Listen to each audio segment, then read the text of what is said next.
She moaned his name in my bed while I watched them, live on my phone. Same bedsheets we bought together. Same bedroom where she told me she loved me last night. And now?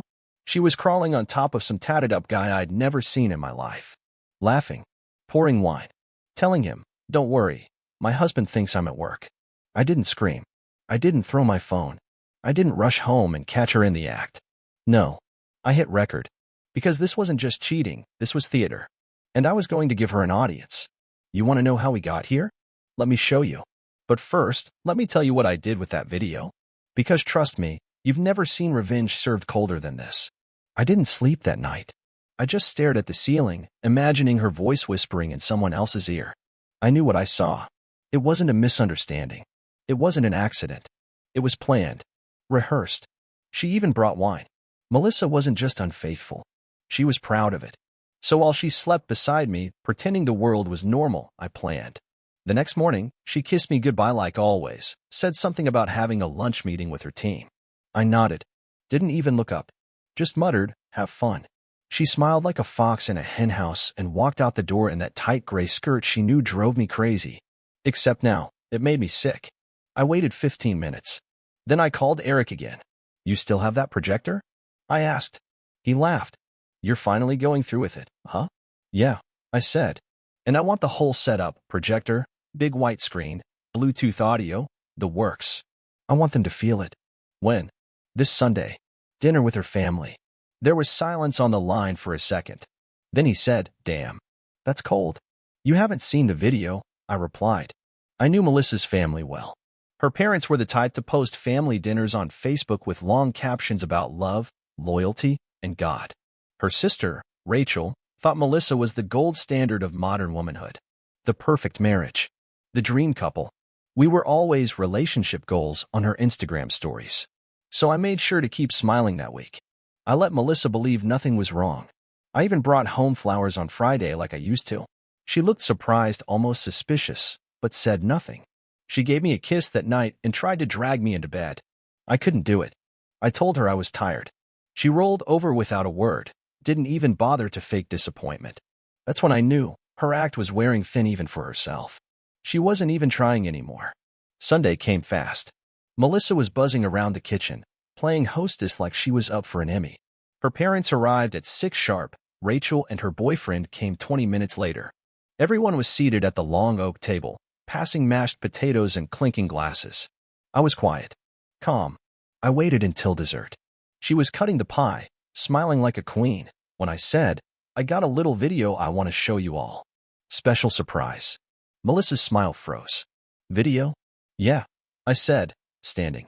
"Something I put together this week. Thought it'd be fun to show it on the big screen." Her father, Tom, chuckled. "You always were the techie one, Jake." I nodded. "Yeah, I like gadgets." Eric had already set everything up in the living room earlier that day. Melissa thought it was for football night. She had no idea the projector was connected to my cloud storage. One click, and the video started playing. The moment she heard her own voice say, "He thinks I'm at work," she turned ghost white. Rachel gasped. Her mom dropped her fork. Tom just stared. The footage ran for 2 minutes. Just enough. Her giggling. Him undressing her. Her whispering, "Be quick. I have to call Jake soon." No nudity. Just betrayal. Real. Raw. Unfiltered. She screamed, "Turn it off. What the hell is wrong with you?" I stood by the screen. "What's wrong with me? You brought a stranger into our bed. You lied to everyone here. Every single person in this room thought you were someone worth loving." Her face contorted. "You installed a camera in our bedroom. You're a psycho."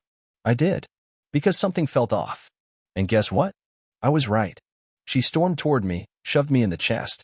Her mom tried to stand between us, but Tom just stayed in his seat. Melissa turned to him, hysterical. "Dad, are you seriously just sitting there?" He looked at me, stood, walked over, extended his hand. "You handled this like a man," he said. Melissa's jaw dropped. Rachel stood in silence. Her boyfriend grabbed his coat without a word.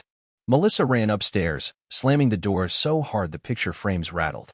I stayed downstairs, frozen, my hands still tingling from the firm shake. I didn't cry. Not yet. I didn't scream or punch a wall. I just breathed. She thought she had everything under control. She didn't know I was watching. She didn't know I was waiting. But now she knew. And this was just the beginning. The house was dead quiet after the video. The kind of silence that hums in your ears like pressure in a plane cabin. Melissa was upstairs, probably pacing, probably throwing things. Her perfect little empire shattered in front of the people whose opinions she worshipped. Good. Her father's words echoed in my mind. You handled this like a man. It was the only thing that kept me grounded in that moment. I wasn't sure what was supposed to come next. Was I supposed to pack her bags? Was I supposed to storm upstairs and scream until my throat bled? Was I supposed to cry? I did none of those things.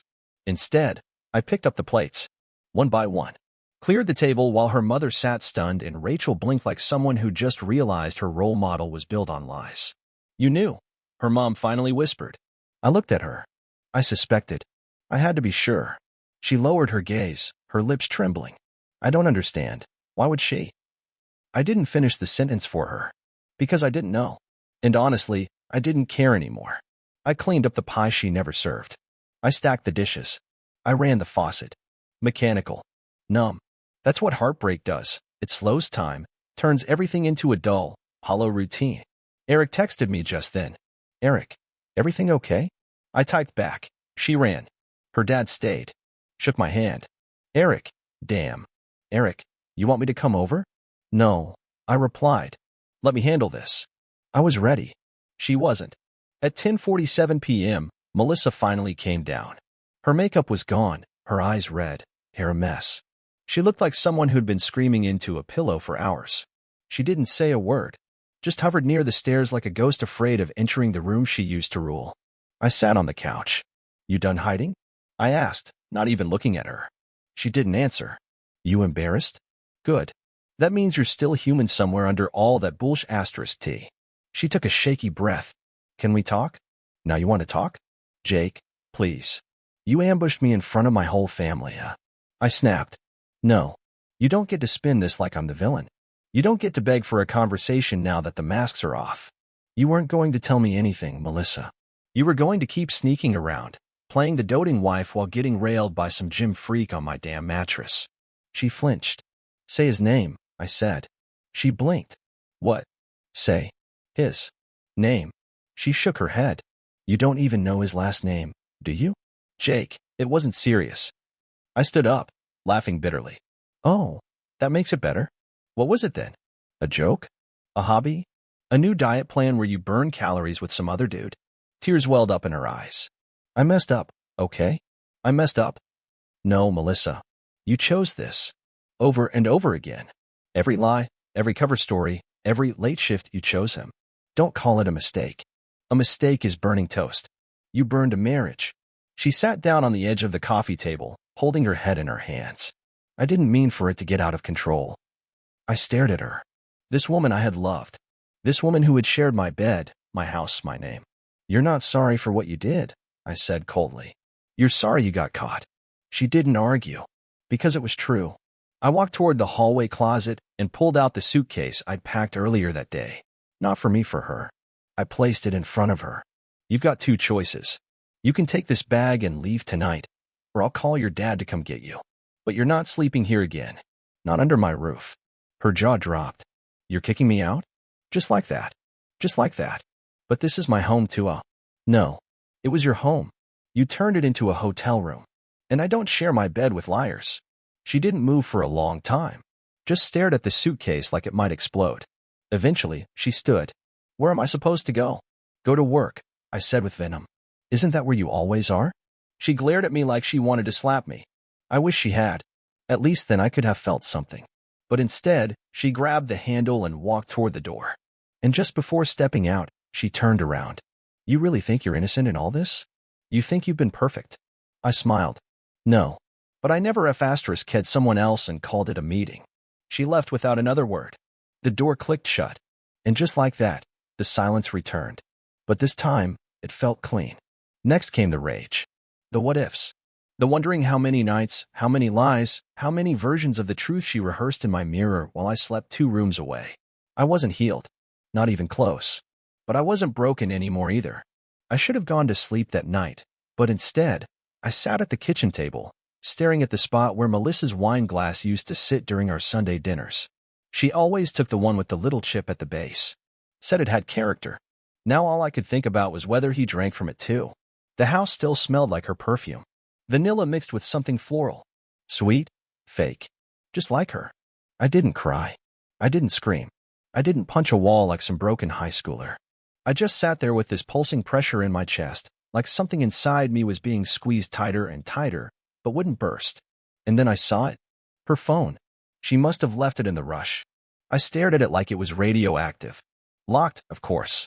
Melissa wasn't stupid. She probably changed her passcode weeks ago. Maybe months. Around the time her kisses started feeling empty. But something told me not to give up. She used patterns. Repeated habits. Every birthday, every PIN code, every password always had something to do with her sister or her cat or her favorite numbers. I tried Rachel 12. Nope. Lucky Cat. Nothing. And then it hit me. Her anniversary. Our anniversary. The date she used to tell everyone was the best day of her life. 060718. Unlocked. I should have felt victorious. I didn't. I felt sick. You ever open a door and immediately wish you could slam it shut and unsee what's inside? Her messages were full of him. His name was Travis. She called him T. She sent him voice notes. Nudes. Videos none saved, but the file names were there. missut.mov, tonightcrawl.mp4. I didn't open them. I didn't need to. The worst part wasn't the messages. It wasn't even the way she talked to him. It was how she talked about me. Melissa, he's so boring lately. Like a golden retriever that never learned how to bite. Melissa, I fake it every time. He thinks I'm still into him, lol. Melissa, if he ever found out, I'd just cry and blame stress.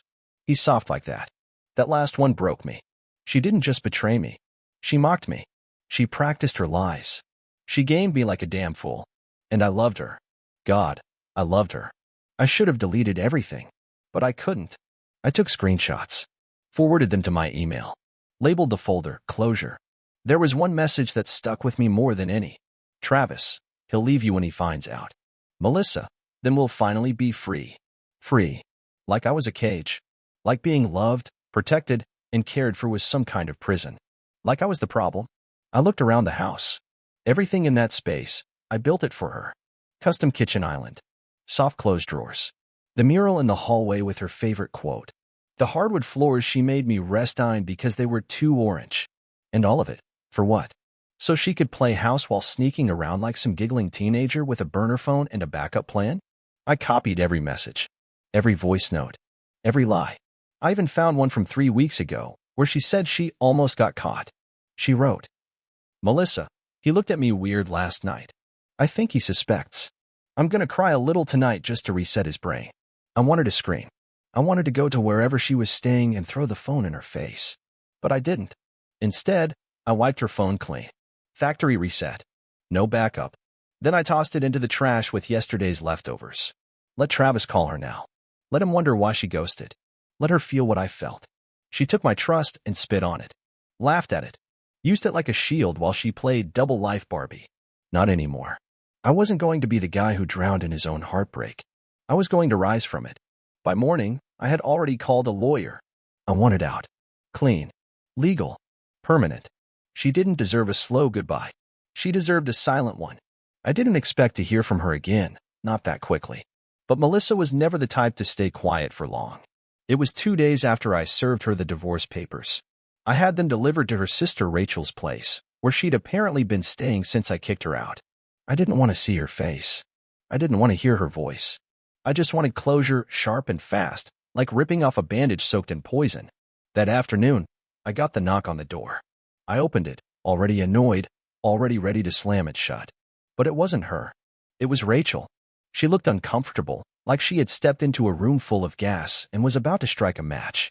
She wants to talk, Rachel said. Too late. She's not doing great. I crossed my arms. Neither am I. She hesitated. She's been crying. A lot.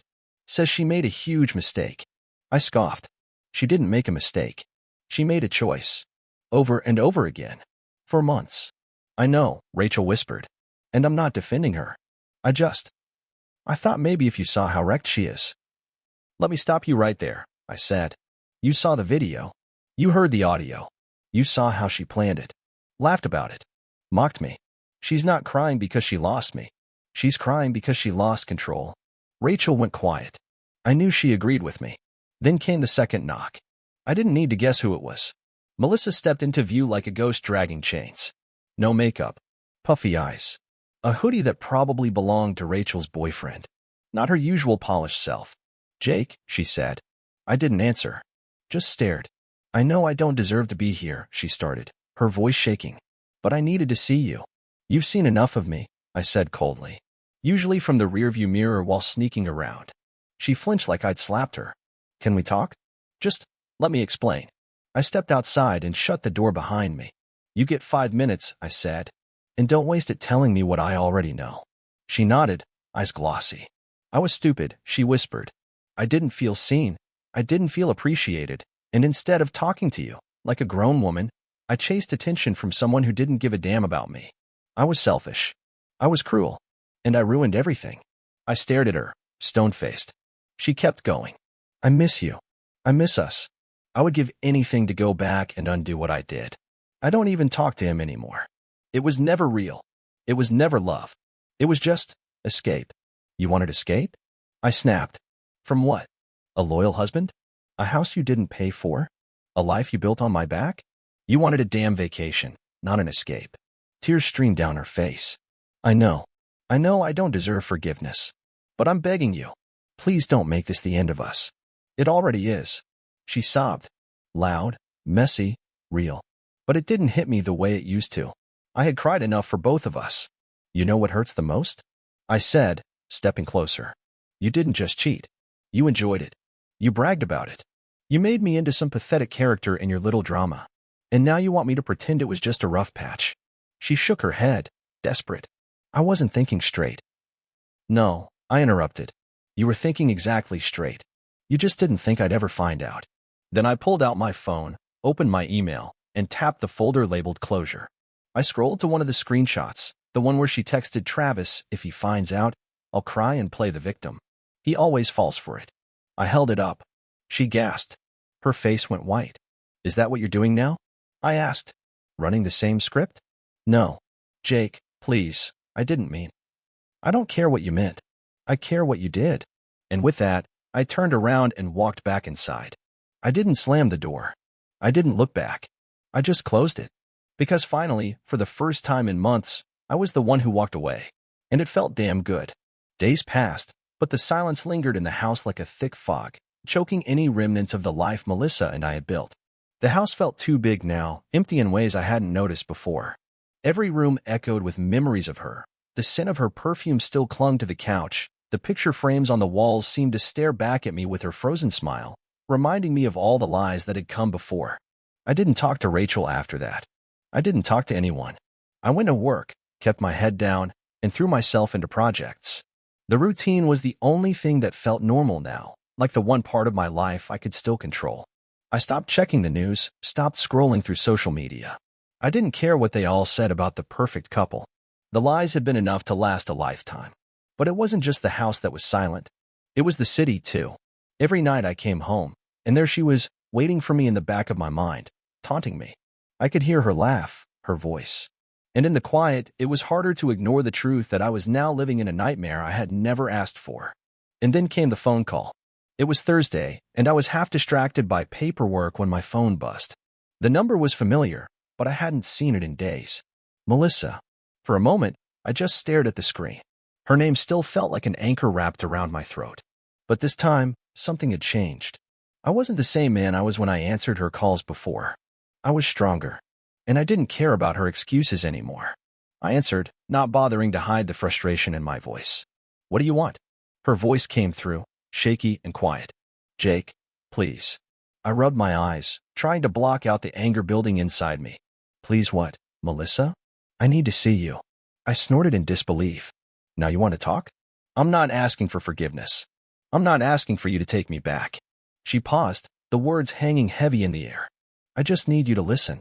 I wasn't sure what I expected to hear, but the last thing I expected was her confession. "I've been seeing a therapist," she said, her voice low and steady now.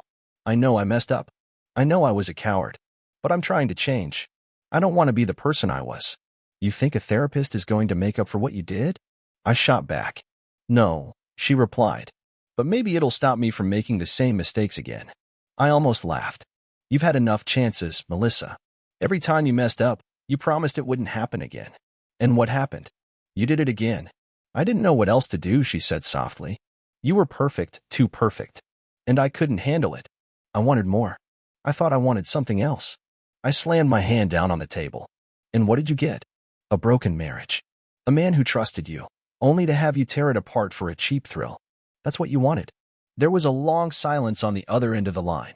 I could feel her trying to find the words, trying to explain, trying to take responsibility. But I didn't want her words anymore. Words didn't mean anything. Actions were the only thing that mattered. You know, Jake, she continued quietly, I've never been perfect. But I thought I could be better for you. I thought we could be happy. You had the chance to be happy. But you threw it away, I said, my voice flat. Another pause. Jake, I miss you, she whispered, as if the words were the only thing holding her together. I miss us. I miss you. Her voice cracked on the last word. I'm sorry, she said, her voice barely audible now. I'm so sorry. I let the silence hang there for a long time, letting the weight of her apology settle over me. But I wasn't moved. Not anymore. I closed my eyes, took a deep breath, and finally said, I can't do this anymore, Melissa.